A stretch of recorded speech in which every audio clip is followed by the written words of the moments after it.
Welcome to Floppy Deep Dive, and one of my favorite parts of retro computing has always been the thrill of collecting, finding that perfect retro treasure that brings all the nostalgia flooding back. About a year ago, I shared some of my favorite pieces from my collection with you. Today, we're upping the stakes. This countdown is all about the ultimate top 10 most expensive complete in-box Commodore 64 games based on price data from Price Charting. These are the rare gems that every collector dreams about and the pieces I'm hoping to one day add to my own collection. So if you're a collector or a fan of retro gaming, you won't want to miss this. Let's dive into some of the golden age gaming treasures. Boom. Number 10. Alright, starting off the countdown in round 10, we've got Mutants. This one comes in at $355.74 complete in box. It's a tough shooter from Ocean Software with some of the most incredible music you'll ever hear on the Commodore 64. Seriously, Fred Gray knocked it out of the park with this soundtrack. It's so good, people used to record it on cassette tapes just to listen to it later. How cool is that? Now the game itself, it's kind of a mixed bag. On one hand, the graphics are fantastic and the concept is pretty unique. You're up against these molecular life forms and each one has its own behavior. It's like nothing else on the C64. But then there's the controls. Oh boy, the controls. Trying to maneuver that ship feels like driving a shopping cart with one bad wheel. The inertia is just ugh. You'd line up a shot and the ship would drift off like it was on ice. Not to mention the central maze. It's a cool idea, but getting through it can feel like pulling teeth. That said, Mutants still has a certain charm. Once you figured out its quirk, it becomes a pretty fun game to pick up and play. Plus the main docking screen looks awesome, and the difficulty, let's just say it's one of those love it or hate it kind of challenges. For me, it's a game you respect more than you actually love. But hey, if you haven't tried it, it's worth a shot just for the music and visuals alone. So what do you think? Did you ever play Mutants? Were you more into the gameplay or the music? Drop a comment below. I'd love to hear your thoughts. Number 9. Sliding into round 9, we have an absolute classic. Zach McCracken and the Alien Mindbenders, currently valued at $379.27 for a complete in-box edition. And Zach McCracken is one of those games that sticks with you.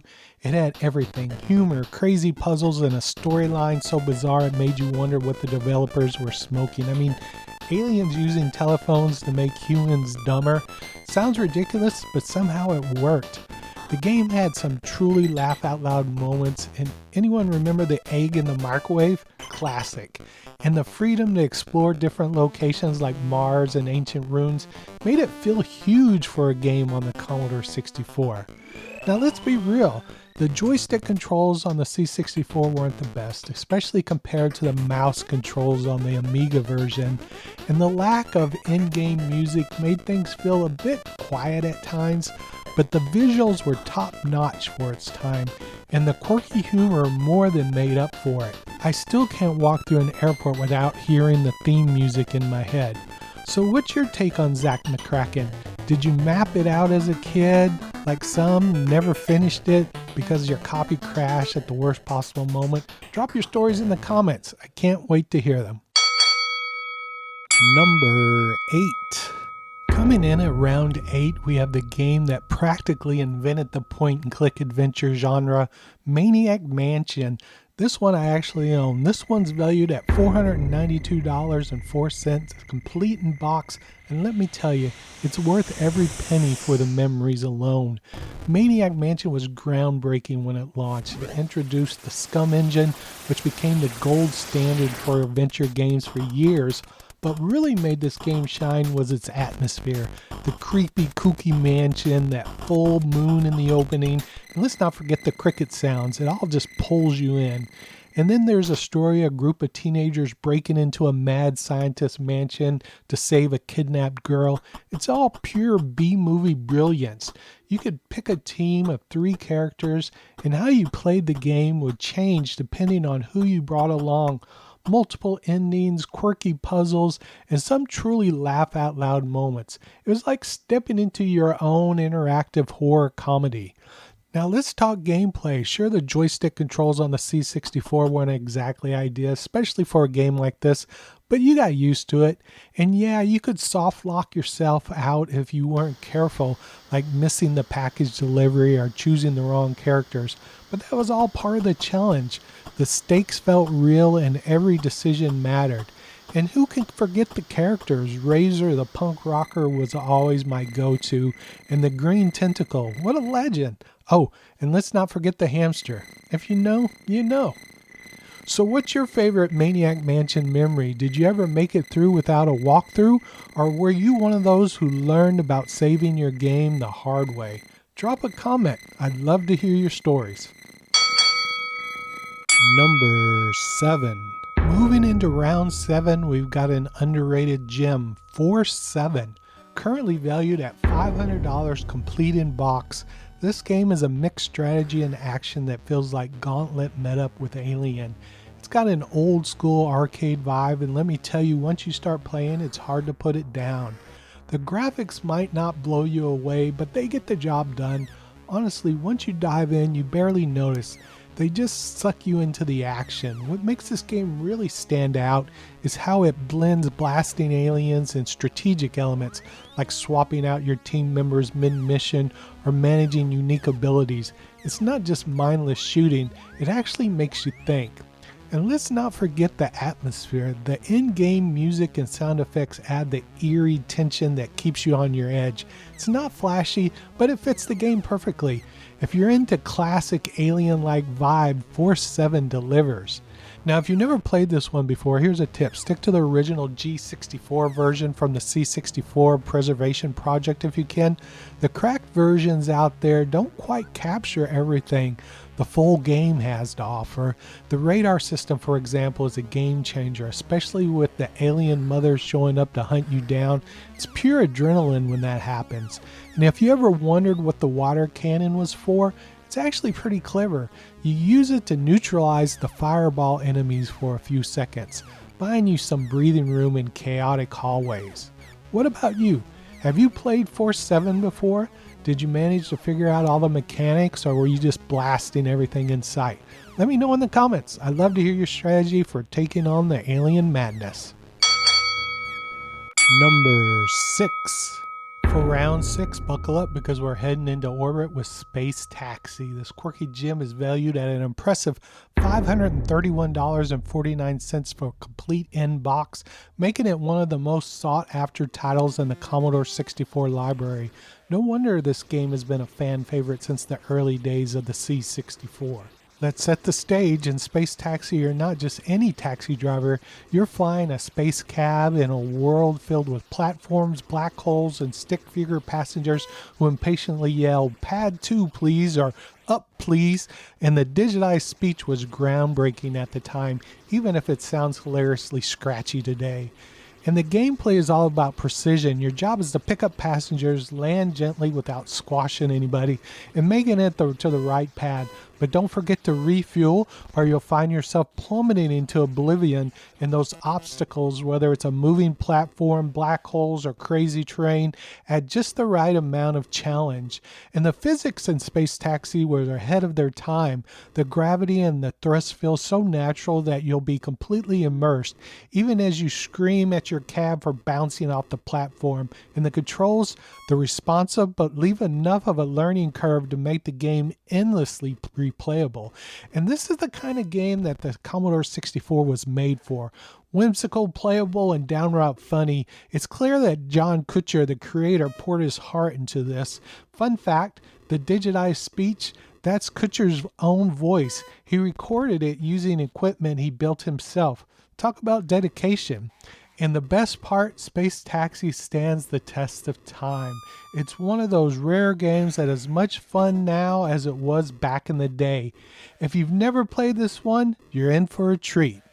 What about you? Have you flown Space Taxi before? Did you manage to master those tricky landings? Or were you the cabbie who kept running out of fuel? Drop your memories or your rage stories in the comments below. Number 5. All right, folks, we're in round 5 and it's a heavy hitter. The great Giana sisters. This gem clocks in at $620.01. Complete in box. And let me tell you, this game is a legend in the C64 circles, and for good reason. Now, I know what you're thinking. Wasn't this a Mario clone? And yeah, you're wrong. It's a bold ripoff, but man, it's got its own charm. The controls, smooth as butter. The gameplay, it scratches that platform itch. And honestly, sometimes it even outshines the original. And that music, Chris Husselbeck, if I'm saying that right, maybe Holzbeck, just nailed it. The title screen track is iconic. It's one of those soundtracks that stays in your head for days. Trust me, if you played this game as a kid, you still hum it to this day.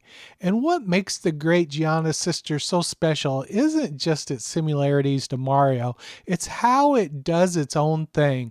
The levels are fun to explore with secrets tucked away in weirdest places, and the enemies, okay, maybe they're a little generic, but the gameplay is just so addictive you don't even care. And I have to say, I love how the game feels approachable. It's challenging, but not punishing unless you get stuck in one of those tricky later levels. Then you're in for a ride. And let's talk about why this is such a collector's piece. It was pulled from the shelves because Nintendo wasn't exactly thrilled with the similarities to Mario. That controversy alone shot its value through the roof. Finding a complete inbox copy today, it's like finding gold in your attic. And honestly, I don't think the price is going to come down anytime soon.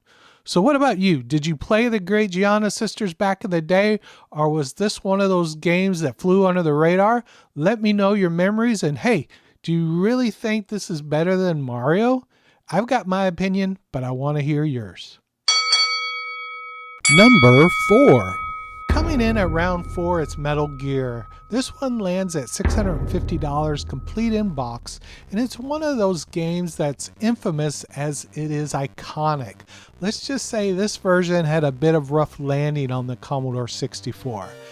Now, we all know Metal Gear is a legendary franchise, but the C64 port, oof. It's based on the NES version, which was already a step down from the original MSX version, and if you ever played it, you know what I'm talking about. The pacing feels like you're walking through quicksand, and the screen transitions, they load so slowly, it's like a game's actively testing your patience. And don't even get me started on how some of the iconic moments on the MSX version are just gone. No actual Metal Gear to fight at the end. You're battling a supercomputer instead. Talk about a letdown. That said, there are some things to appreciate here. The stealthy action gameplay was groundbreaking for its time. It's one of the first games where running in guns a-blazing wasn't the way to go. You had to actually think about your moves. And hey, let's not forget the charm of those quirky lines like, "The truck have started to move." Classic. If you were a die-hard Metal Gear fan back then, this was your introduction to Solid Snake on the C64. For better or worse, it's where the legend started for some of us. And as for a collector's item, it's an absolute gem. Finding Metal Gear complete in box is a rare feat, and it's a piece of gaming history, flaws and all. If you're a Metal Gear fan, this belongs on your shelf, even if it's just for bragging rights. So what's the verdict? Did you slog through the C64 version of Metal Gear, or did you stick to the MSX or NES version? And come on, admit it. Who else got a kick out of those goofy mistranslations? Let's hear your stories in the comments. Number 3. Alright, coming in hot at number 3 is a game that truly stands the test of time, Ulysses and the Golden Fleece. Complete in box, this rare gem will set you back a whopping $687, but honestly, for fans of adventure games and Greek mythology, this one's priceless. Let me take you back to the golden age of text-based adventures. Ulysses and the Golden Fleece was all about diving headfirst into Greek mythology. You weren't just reading a story, you were the story. As Ulysses, you had to solve puzzles, explore mythical lands, and outwit gods and monsters to claim the Golden Fleece. This wasn't a game you rushed through, it was an experience you savored one text command at a time. And let's talk about the box. The artwork is absolute stunning, complete with its beautiful drawn map of the ancient world. It wasn't just a game, it's like a historical artifact. How cool is that? Now, fair warning, this game could be brutal. If you didn't choose your actions carefully, you'd be sent packing. I remember spending hours stuck in one area only to have that aha moment that made it all worth that frustration. That was what made it so rewarding. It's about persistence and thinking like a true adventurer. And let's not forget the mythological creatures from cyclopses to harpies. This game threw some serious curveballs you never knew were around the corner. Would you find the treasure or meet your doom? Number 2. Coming in hot at number 2, we've got Ultima I, The First Age of Darkness, complete in box at an impressive $772.96, a cornerstone in RPG history and a game that still sparks conversation to this day. Now this one has a bit of a history. The original Ultima I came out in 1981 for the Apple II, but the Commodore 64 version didn't hit the scene until 1986, after Ultima 3 and Ultima 4 had already made waves. It's like they went back where it all started, but with some serious upgrades. On the Commodore 64, Ultima I kept that groundbreaking mix of swords and sorcery with a side of sci-fi. You're battling monsters one moment and next you're hopping into a spaceship and blasting away at enemies in outer space. I mean, who else was doing that in an RPG back then? It's wild. And let's talk about the box. It came with one of the coolest maps of its time, something that made the whole experience feel epic. I remember spending just as much time studying that map as I did playing the game. That's the kind of attention to detail that made these games unforgettable. Was the game perfect? Not exactly. By 1986, it felt a little basic compared to the deeper mechanics of Ultima 3 and Ultima 4, but as a piece of gaming history, it's unbeatable. And come on, space travel in your fantasy RPG, you gotta respect that ambition. So what do you think? Have you played Ultima I on the C64? Did the mix of medieval quest and sci-fi madness blow your mind, or was it a little too out there for you? Let me know in the comments below.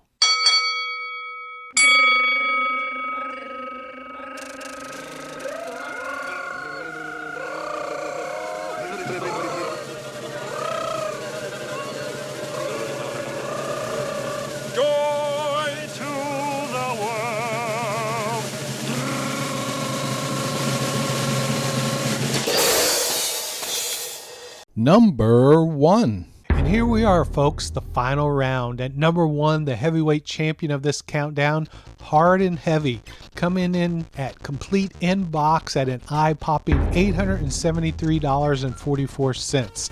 This game is often called the spiritual successor to the great Giana sisters, but let's be real, it's a total different beast. Instead of a whimsical fantasy of Giana, this one plunges you into a futuristic robotic world with levels packed with mechanical enemies and industrial hazards. It's hard, it's fast, and well, it's heavy.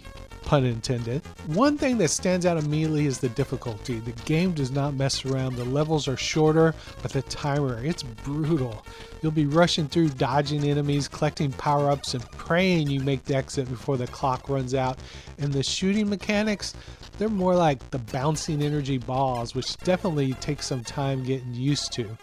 Now let's talk about the soundtrack. It's a certified banger. Chris Holzbeck once again delivered an incredible score. There's even a cheeky cover of Peter Frampton's Show Me the Way tucked into one of the tracks. How cool is that? And visually, the graphics are slick and polished with a distinct metallic vibe, and it sets it apart from other platformers. But I'll be honest, this one doesn't have the same charm as Giana Sisters for me. Don't get me wrong, it's a great game, but it feels more like a technical showcase than something that sticks in your heart. Still, for collectors, Hard and Heavy is a grail piece. It's rare, expensive, and undeniably a part of the Commodore 64 history. So what do you think? Have you played Hard and Heavy? Did you prefer it over the great Giana Sisters, or was Giana more your style? Drop your thoughts in the comments below. I'd love to hear from you. So that's it for our countdown of the most expensive complete in-box Commodore 64 games. Thanks for sticking with me, and don't forget to check out my other videos for more retro gaming goodness. Boom!